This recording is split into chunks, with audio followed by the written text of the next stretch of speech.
We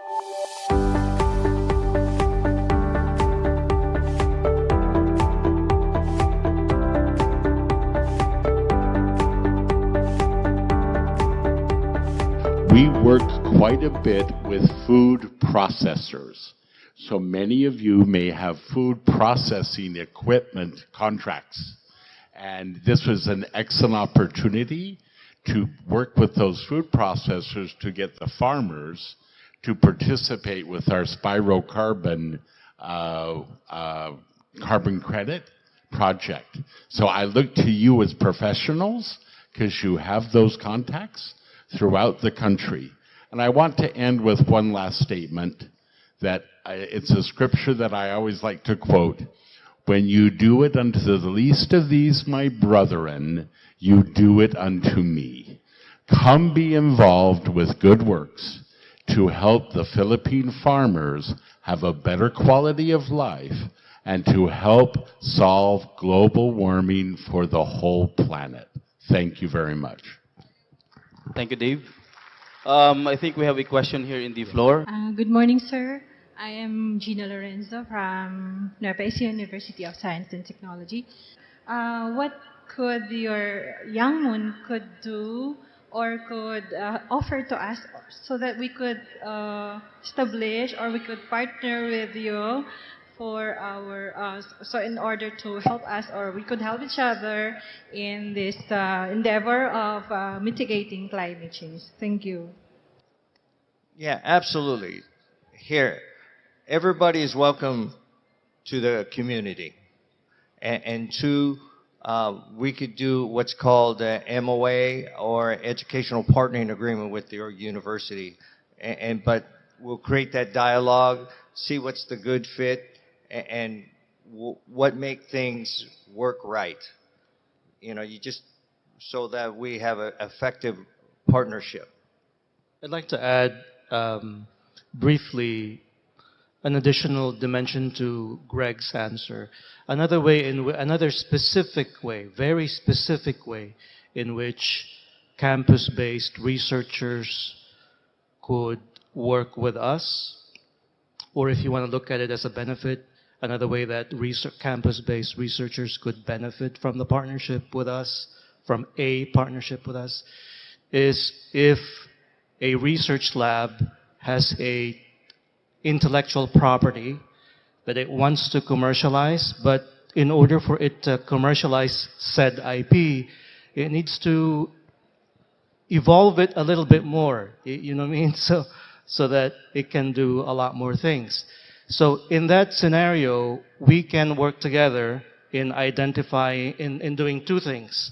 Identifying a university or a research lab in the US that has a relevant IP or complementary IP to yours. And number two, we would facilitate that kind of partnership with them. There would be costs associated with that, and the costs need to be paid from somewhere else. But, I mean, that's a concrete opportunity. My name is Michael Magturo. Good morning. And I have a question from a PSIM member, which I'd like to relate to you now. This PSIM member is interested in waste to energy for the city and or municipality to solve the domestic waste disposal of their province. What is the minimum waste materials requirement? There is none. So, for example, with waste, it's just processing through.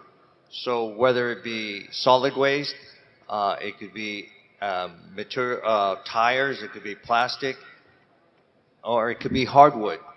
So there's really no minimum requirement. It's just a process through. Thank you. Question number 2 is, what are the benefits for the host LGU? Well, also when you're taking waste to energy, and like Dave had talked about, there are many products that are real products, but also digital products that spin out from processing the waste to energy material. As spoke before, David talked about carbon credits, carbon sequestration, and then taking the solid waste, breaking that down. Say, for example, it was a waste treatment plant. If we take the heavy metals out of the effluent and then process it and sterilize it, then the byproduct from that could be nitrohumus fertilizer. And also treating the water and using UV light and technology to make that potable water again out of a waste treatment plant. I want to add to that. What are the benefits to the LGU? Well, I can think of at least four. First is ecological. You don't want waste, solid waste, just being untreated in your community, right? Number two is population health. Solid waste has direct impact on population health. You don't want your community members to be getting sick. The third and fourth are technical and economic. So if one of the problems historically in solid management has been the technical, i.e. engineered solutions are too expensive, we can solve the technical. So that goes away. And as far as the economic, because there would be revenue sharing with a partner, and even secondary benefits like employment to maintain the systems, et cetera, there are economic benefits to the LGU as well. The PSIM member says, as I've heard, Young Moon will finance the design and construction of the facility. So is that correct? And Exactly. Then, okay. That's correct. So when we land the equipment, there is no cost, and we will not lease this equipment. We will land it for free. Thank you. And then the member asks, what is the participation of the LGU financially and its benefits in terms of finances? Young Moon is going to take all the risk by landing the equipment and doing the setup.